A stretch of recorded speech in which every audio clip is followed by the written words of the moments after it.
நான் வளர்ந்ததும் உங்க கிருபை, என்னை உயர்த்தி வைத்தீரே உன் கிருபையே. நான் வாழ்ந்தது உங்க கிருபை, நான் வளர்ந்ததும் உங்க கிருபை, என்னை உயர்த்தி வைத்தீரே உன் கிருபையே. உங்க கிருபை வேண்டுமே. தந்தை, மகன், தூய ஆவியின் திரியேக ஆசீர்வாதம் நம் அனைவரையும் ஆசீர்வதித்து காப்பதாக. ஆமேன். கிறிஸ்துவுக்குள் அன்பான இறை மக்களே, நியாயாதிபதிகள் புஸ்தகம் 1ஆம் அதிகாரம் 13, 14 வசனங்களை இந்த நாளின் தியானத்துக்காக எடுத்துக்கிறோம். இதில் தலைப்பு சம்பூர்ணமாய் கொடுக்கிற தேவன். நம்முடைய வாழ்க்கையில் எல்லாவற்றையும் தேவன் சம்பூர்ணமாக கொடுக்கிறவராக இருக்கிறார் என்கின்ற காரியத்தை பார்க்கிறோம். சில சமயங்களில் நம்முடைய வாழ்க்கையில் ஏற்படும் சவால்கள் நம்முடைய பலன் அனைத்தையும் குறைந்து போகச் செய்கிறது. நம்மை புதுப்பிக்க வேறு யாரும் இல்லை என்று எண்ணுகிறோம். மற்ற மனிதர்கள் யாரும் நம்முடைய ஆன்மாவை போஷிப்பது கிடையாது, தேவனே போஷிக்கிறார் என்று எண்ணுகிறோம். சங்கீதம் 36 தேவனுடைய அன்பை பற்றி வாசிக்கிறோம். தேவன் மீது நம்பிக்கை வைத்து மக்களை பற்றியும் அவர் சம்பூர்ணமாய் திருப்தி அடைவார்கள் என்று சங்கீதம் மிக அழகாக சொல்கிறார். அவருடைய பேரின்ப நதியிலிருந்து அவர்களுக்கு தண்ணீர் கொடுக்கின்ற ஆண்டவராக இருக்கிறார். ஒரு சமயம் தோட்டத்தில் அருமையான புறாக்களுக்கு தண்ணீர் வைக்கின்ற தட்டு, ஆகாரம் வைக்கின்ற தட்டு சிறிய பறவைகளுக்கு வைக்கப்பட்டது. இனிப்பான தண்ணீரை குடித்து மகிழ்வதை பார்க்கிறோம். நாங்கள் பார்க்கின்றவர்கள் அதிக மகிழ்ச்சி அடைவார். சமீபத்தில் ஒரு வீட்டை விட்டு வெளியிலே செல்ல வேண்டிய அந்த குடும்பம் அந்த ஆகாரத்தட்டை இனிப்பு தண்ணீரினால் நிரப்புவதற்கும் மறந்து விட்டார்கள். தாங்கள் திரும்பி வரும்பொழுது அந்த தட்டு உலர்ந்து போயிருந்ததைக் கண்டு பாவம் பறவைகள் எல்லாம் என்னுடைய மறதியினால் அப்பறவைகள் சத்துள்ள ஆகாரம் கிடைக்கவில்லை என்று எண்ணினேன். பின்பு அந்த பறவைகள் எல்லாம் போஷிப்பது நானல்ல, தேவனே அவைகளை போஷிக்கிறார்.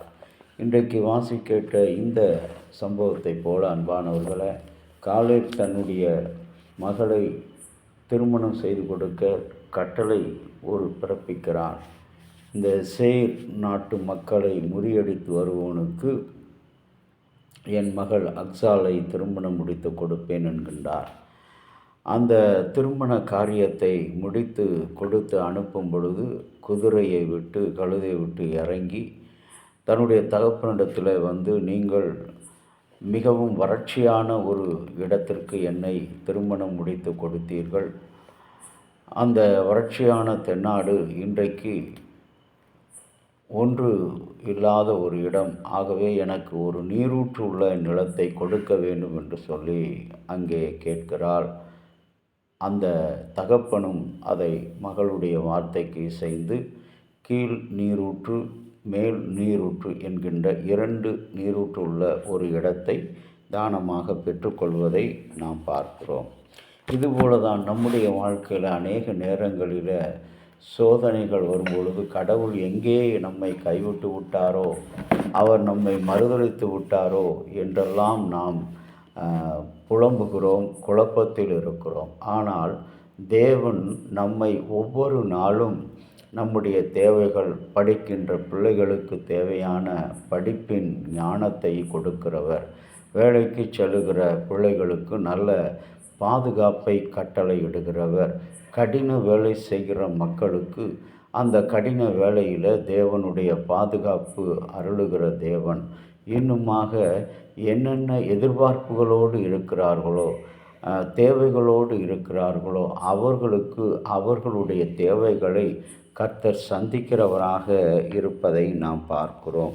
அன்பு கடவுளுடைய பிள்ளைகளே, இன்றைக்கு இதுபோல கர்த்தரால் அநேக நேரங்களில் நாம் கைவிடப்பட்டதாக நினைக்கின்ற அந்த நேரம், நம்முடைய வாழ்வினுடைய சவால்கள் நம்மை சோதனைக்குள்ளாக தள்ளுகிற நேரத்தில் கர்த்தரே நம்மை போஷிக்கிறவராக இருக்கிறார். இங்கே 14வது வசனத்தில் அவன் புறப்படுகையில் தன் தகப்பனிடத்தில் ஒரு வயல்வெளியை கேட்க வேண்டும் என்று ஒதேனியலிடம் வற்புறுத்தி விடைபெற்று கழுதையிலிருந்து இறங்கி காலை அதை கண்டு, உனக்கு என்ன வேண்டும் என்று கேட்க, எனக்கு ஒரு நன்கொடை தர வேண்டும், தென்னாட்டிலே என்னை கொடுத்து விட்டீர்கள், நீரூற்று நிலத்தை எனக்கு ஒன்று தர வேண்டும். அவளுக்கு மேல் நீரூற்று கீழ் நீரூற்று என்னும் நிலங்களை கொடுத்ததாக பார்க்கிறோம். அன்பான இறை மக்களே, நம்முடைய வாழ்க்கையில் சந்தோஷம் என்ற நீரூற்று, அன்பு என்ற நீரூற்று, மன்னிப்பு என்ற நீரூற்று ஒவ்வொரு நாளும் தேவன் நம்முடைய குற்றங்களை கவனிக்காதபடி நமக்கு அந்த நீரூற்றுகளை வழங்குகிறார். ஆகவே இந்த நாளிலும் நமக்கு அப்படிப்பட்ட நீரூற்றுள்ள ஒரு இடத்தை தேவன் கொடுப்பதாக வாக்கு கொடுத்திருக்கிறார். அந்த சிந்தனையோடு நாம் கடவுளை நோக்கி பார்க்கலாமா? அன்பின் ஆண்டவரே, இரக்கமுள்ள பரலோக பிதாவே, இந்த நாளிலும் நாங்கள் உம்மிடத்திலிருந்து எந்த ஒரு ஆசீர்வாதங்களும் பெற அருகதையற்றோம். ஆனாலும் உம்முடைய இலவச கிருபை ஆண்டவரே, எங்களுடைய சிந்தைகளில் இருக்கிற பாவங்கள், எண்ணங்களில் இருக்கிற பாவங்கள், செயல்களில் இருக்கிற பாவங்கள் எல்லாவற்றையும் மன்னித்து எங்களை உம்முடைய நீரூற்றுள்ள வாழ்க்கையிலே நடத்தும்படி உம்மிடத்தில் பணிந்து கொள்கிறோம்.